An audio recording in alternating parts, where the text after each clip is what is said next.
주영석 기자의 뉴스 속으로.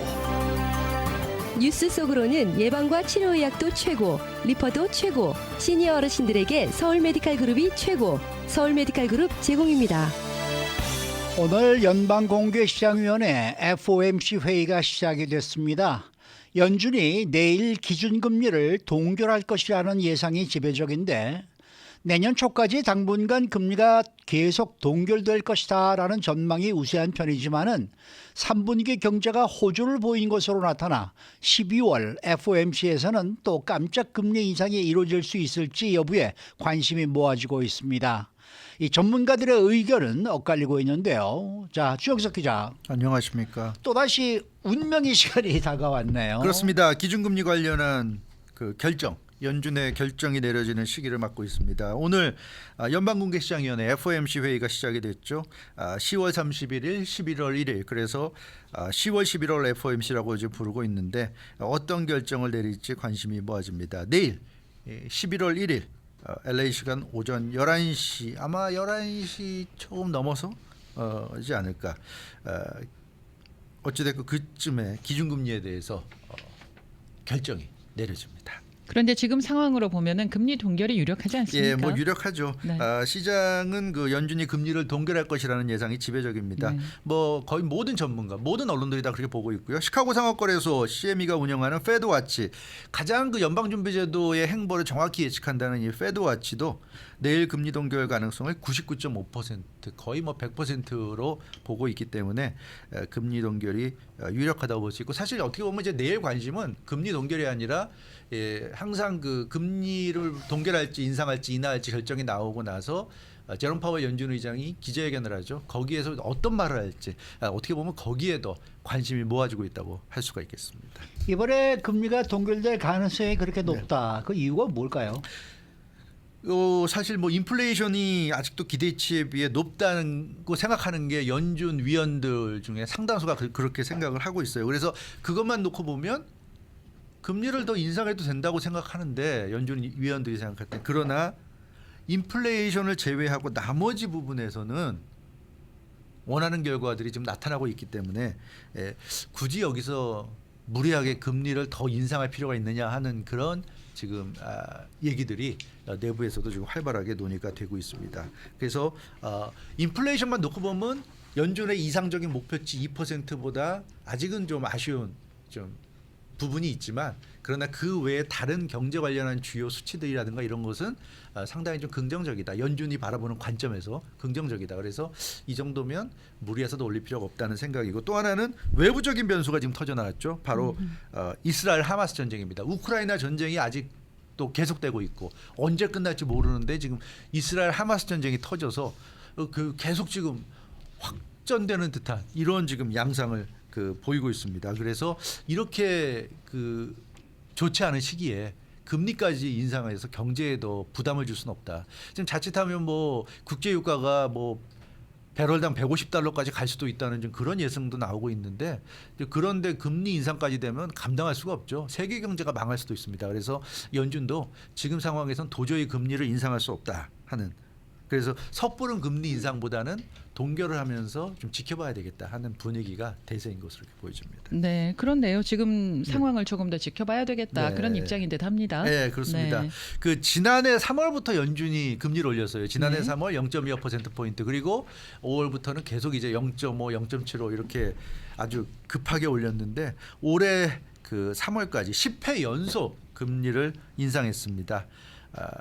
그러니까 거의 1년 6개월, 1년 7개월 그렇게 계속 지금 올리고 있는데 6월에 한번 동결했죠. 동결하고 7월에 다시 0.25%포인트 인상했고, 그리고 9월에 또 동결을 했습니다. 그래서 이 지난해 3월에 인상을 시작한 이후에 동결은 2번 있었지만 연속 동결은 한 번도 없었어요. 그러니까 지금까지 추세를 보면 동결을 했기 때문에 지난번에, 이번에는 이제 인상해야 될 차례인데 과연 연준이 지난해 3월 이후로 처음으로 2번 연속 동결을 할지 지금 관심이 모아지고 있습니다. 현재 기준금리가 5.25%에서 5.5% 정도, 그러니까 적당히 높은 편입니다. 이 시간에 여러 번 말씀드리지만 고금리예요. 고금리 상태가 지속되기 때문에 동결만 해놔도 떨어뜨리지 않는 이상, 금리를 인하하지 않는 이상은 계속 긴축입니다. 지금 긴축이기 때문에 연준 입장에서는 지금 뭐 동결해도 고금리니까 크게 부담이 없는 그런 상황이다. 그래서 아마 부담 없이 동결을 하지 않겠는가 그렇게 좀 보여집니다. 근데 인플레이션이 아직도 이렇게 높다라고 생각한다면은 지금 금리 인상을 조금 더 함으로써 네. 물가를 좀 확실히 눌러놓는 것이 좋지 않을까. 뭐 그렇죠. 이런 생각도 들기는 하는데 그럼 말이에요. 들죠. 예, 물가만 생각하면 그런 생각이 듭니다. 물가만 놓고 보면 2%인데 지금 거의 뭐 4%그 아직도 2배 정도가 높아요. 그래서 물론 4%까지 간 건 아니지만 3%대인데 좀 후반대니까 그래서 물가만 놓고 보면 금리 인상을 하는 게 좀 더 확실하게 대응한다는 이론적으로는 분명히 맞는 얘기입니다. 근데 그렇지만 그것은 이제 오직 인플레이션만 신경 쓰는 관점에서 하는 얘기고요. 경제 정책을 펴는 입장에서는 인플레이션 외에 다른 여러 가지를 다 봐야 되잖아요. 이제 그런 면에서 연준이 볼 때 이거 인플레이션만 생각해서 금리 인상하기에는 조금 아니지 않은가 이런 생각을 지금 하고 있는 거죠. 금리가 이미 5.5%까지 올라 있기 때문에 여러 번 말씀드리지만 금리 인하로 가지 않는 이상 동결만 계속해도 고금리가 계속 유지되는 긴축이 계속되는 거고요. 시장에 상당한 부담을 줄 수 있습니다. 금리가 5.5니까 지금 부동산 거래가 안 되잖아요. 모기지 이자율이 엄청나게 높아져가지고 뭐 7%, 8%, 9% 가고 있는데 그러다 보니까 주택 거래가 실종되다시피 하고 있는 그런 상황. 여기에 최근 들어서 소비까지 지금 침체되는 모습, 위축되는 모습을 보이고 있습니다. 그래서 여기 이렇게 지금 경제가 지금 어려워지고 있는데 지금 실물 경제 난리잖아요. 우리가 체감하는 경제는 좀 장사가 안 된다, 매출이 떨어졌다 난리인데 여기서 인플레이션 잡겠다고 금리를 더 올리면 정말 경기 침체로 갈 가능성이 높다는 거죠. 그래서 연준도 지금 고심하고 있고, 그러니까 물가를 잡아야 되는데 경기 침체까지 가지 않으면서 물가를 잡는 그 균형점을 적절하게 유지하는 게 가장 중요한 키포인트인데 연준이 볼 때는 지금 기준금리 5.5 이 정도가 딱 그 밸런스를 맞추고 있는 가장 좋은 상황이다. 이렇게 좀 보고 있는 거죠. 여기서 한 번 0.25%포인트 한 번만 더 올려도 그 균형이 밸런스가 무너지면서 그 경기 침체로 갈 수 있다는 겁니다. 아마 그래서 연준도 이 절묘한 밸런스를 균형점을 무너뜨리지 않으려고 그 노력을 하지 않을까 그렇게 지금 예상이 되고 있습니다. 네, 그런데 3분기 경제 수치가 상당히 예상보다 잘 나왔단 네. 말입니다. 이것도 연준은 좀 고민을 해야 되는 부분 아니겠어요? 그렇죠. 그런 부분에 대한 지적이 좀 나오고 있어요. 네. 미국의 그 3분기, 그러니까 7월부터 9월 사이에 경제가 전망치를 뛰어넘는 호조를 보였습니다. 네. 연방상무부가 그 지난주 목요일 발표한 그 국내 총생산 GDP 증가율 보면 연 4.9%입니다. 이게 시장 전망치가 4.7이었어요. 다우존스가 집계한 컨센서스가 4.7이었는데 이걸 능가하는 4.9%가 나왔고 블룸버그 통신이 집계한 그 진행한 설문조사에서는 4.3%였는데 이거에 비하면 굉장히 높게 나온 거죠. 그래서 아직도 GDP가 이렇게 높게 나온다는 거. 이게 물론 좋은 거지만 연준 입장에서 약간 당혹스러울 수도 있는 게 그렇죠. 이렇게 잘 나오면 그럼 물가가 안 잡히는 거 아니야? 이제 이런 걱정을 할 수가 있는 거죠. 그래서 연준은 시장 전망치를 뛰어넘는 호성적에 약간 좀 당황하는 그런 느낌도 있고요. 근데 우리가 지금 체감으로 느끼는 거, 실제 실물 경제에 보면 좀 장사하는 분들이 장사가 안 된다고 난리예요. 그리고 지금 뭐 돈 쓰는 입장에서는 어디 마켓 가서 물건 하나 사기도 지금 좀 두렵다. 왜냐하면 너무 물건값이 올라서 그러니까 돈도 못 쓰겠고, 그러니까 물건 팔리지도 않고 뭐 이런 지금 상황이다 보니까 현실 경제는 굉장히 어려운데 이렇게 그 지표상으로만 좋다고 나오니까 괴리가 있는 거죠. 그래서 연준도 그런 그 점을 잘 파악을 해야 될 겁니다. 이게 정말 지표만 바라보고 경제가 좋으니까 더 금리 인상할지, 아니면 실물 경제가 우리가 체감적으로 느끼는 게 이렇게 안 좋은데 그럼 조만간 지표가 체감 경제 따라가서 이제 내려갈 텐데 그거 감안해서 지금 정책을 신중하게 펼쳐야 되는 거 아니냐, 이런 지금 고민을 연준도 해야 되는 거죠. 그런 면에서 연준이 지금 아마도 마지막 고민을 하고 있지 않을까 그렇게 볼 수 있을 것 같습니다. 근데 실제로 지금 뭐 전쟁도 지금 네. 2개나 지금 벌어지고 그렇죠. 있고 네. 이게 여러 가지 위험 요소들이 있단 말이에요. 나오고 있어요. 지금 말씀하신 대로 우크라이나 전쟁, 이스라엘 하마스 전쟁이 동시에 2개가 벌어지고 있고 2개 다 언제 끝날지 알 수 없고요. 특히 이스라엘 하마스는 갈수록 지금 확전으로 가는 그런 모습이고, 그래서 전쟁으로 인한 리스크가 어느 정도나 경제에 미칠지 지금 섣불리 예측하기 힘듭니다. 그리고 1년 6개월 이상 앞서 말씀드린 대로 1년 6개월 이상 초장기 금리 인상을 계속했기 때문에 지금 와서는 이제 이 초장기 금리 인상에 따른 부작용이 분명히 나타나고 있어요. 지금 경제 분야에서. 그렇기 때문에 그런 부분도 이제는 좀 다스려야 될 부분이다. 그런 거 무시하고 계속 금리 인상만 고집할 시기는 아니다라는 것이 대부분 전문가들의 얘기고, 여기에 미국 정부의 그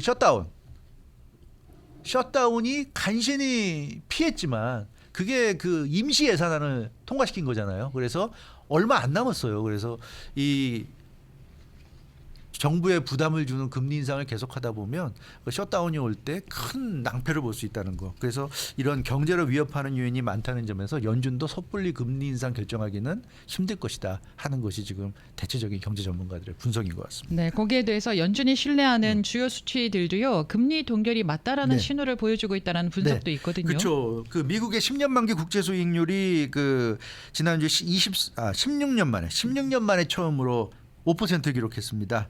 이렇게 되면 그 차입 비용이 증가하기 때문에 경제 둔화 가능성이 높아지고요.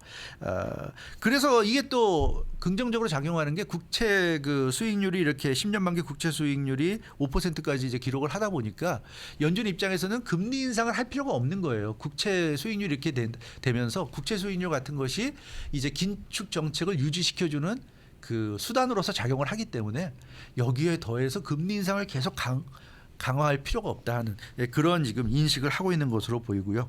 또 여기에 연준이 가장 선호하는 물가 지표가 PCE 아닙니까? 근데 그 9월 근원 PCE, 근원 개인 소비 지출이 3.7% 상승에 그쳤습니다. 그러니까 이게 시장 전망치 연준이 전망했던 전망치 3.7%와 정확하게 일치했어요.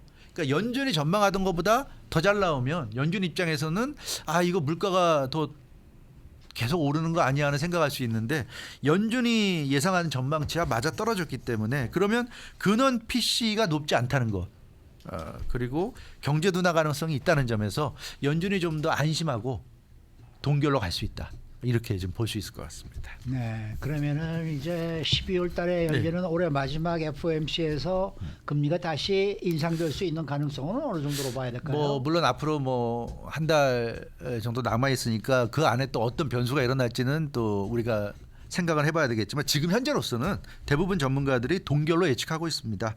또 전문가들은 동결로 가야 한다. 여기서 더 금리를 올렸다가 정말 큰일 난다 하는 지금 얘기들을 하고 있는데, 연준 생각은 소비가 위축되고 경기가 침체돼야 인플레이션을 잡을 수 있다. 이게 연준의 도구마잖아요. 절대적인 도구마입니다. 연준은 이 도구마에서 벗어나지 못하고 있는데 이 도구마를 보면 아직도 이상적인 물가 수준 2%에 못 미치기 때문에 더 올려야 한다 하는 생각을 갖고 있는 연준 위원들이 있어요. 근데 여기에 대해서 많은 전문가들이 비판하고 있습니다. 크리스 자카렐리 인디펜던트 어드바이저 얼라이언스의 그 최고 투자 책임자 CIO는 경기 침체를 당연하게 생각해서는 안 된다고 최근 마켓워치와 인터뷰에서 얘기했어요. 자신을 포함한 대부분의 전문가들이 지금 예측에서 틀렸다는 얘기를 하고 있어요. 그래서 연준이 이 정도로 세게 금리를 올리면 물가가 조기에 잡히고 경제가 약간의 경기 침체 겪다가 안정을 찾고 미국 경제가 잘 나갈 것이라고 생각했는데 그런 예상이 틀렸다는 얘기입니다. 그래서 이런 식이면 내년에 2024년이 어떻게 전개될지 잘 모르겠다. 그럼 연준이 해야 될 일은 경제에서 가장 나쁜 게 뭐냐면 불확실성이잖아요. 미래를 예측할 수 없다는 것처럼 안 좋은 게 없죠. 그래서 불확실성을 줄여야 되고 그러려면 금리 동결로 가면서 상황을 관망해야 된다. 이게 얘기였고요. 폴 로머 보스턴 컬리지 경제학 교수, 이분이 2018년 노벨 경제학상을 수상한 경제학계의 석학인데 이론상 인플레이션을 잡을 수 있는 유일한 방법이 경제 둔화다. 블룸버그 통신과 인터뷰에서 얘기했어요. 사실 연준이 할 수 있는 유일한 수단이 금리 인상입니다. 근데 이제는 그런 이론이 사실이 아니라는 게 입증이 되고 있다. 이 폴 로머 세계적인 경제 석학이 얘기하고 있습니다. 그래서 연준도 오랜 도구마에서 이제는 빠져나와야 한다. 이렇게 보스턴 컬리지의 석학이 얘기하고 있습니다. 앞서 말씀드린 이상적인 물가 수준 2%를 맞추기 위해서는 경기를 침체시켜야 인플레이션을 잡을 수 있다. 이 도구마에서 이제 빠져나와라. 이 얘기를 하고 있고요.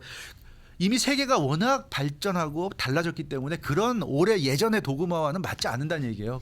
연준도 이제 그 도그마에서 벗어날 필요가 있다는 얘기고요. 그래서 현 시점에서 이분이 뭐라고까지 얘기했냐면 지금도 연준이 금리를 더 올린다는 생각을 하면 그건 정말 미친 짓이다. 지금 더 금리를 올리겠다 그러면 그건 정말 미친 짓이다. 이런 얘기까지 하고 있어요. 그래서 절대로 해서는 안 된다. 연준이 이제 도그마에서 벗어나야 된다. 이런 얘기를 하고 있고. 근데도 지금 언론이 보도하는 걸 보면 상당수 연준 위원들이 이 도그마에서 빠져나오지 못하고 있어요. 그러니까 2%가 이상적이고 2%로 낮추기 위해서는 금리 계속 올려서 경기 침체로 만들어야 되고 그래야 물가 내려오고 그 과정을 거쳐야 된다. 이 도그마, 이 오래된 도그마를 못 벗어나고 있는데 네. 네, 과연 이 전문가들의 이 조언을 고언을 과연 연준 위원들이 들을런지 앞으로 좀 우리가 두고 봐야 될 것 같습니다. 네, 수고 많으셨습니다. 주영석 기자였습니다. 뉴스 속으로는 예방과 치료의학도 최고, 리퍼도 최고, 서울 메디칼 그룹 제공이었습니다.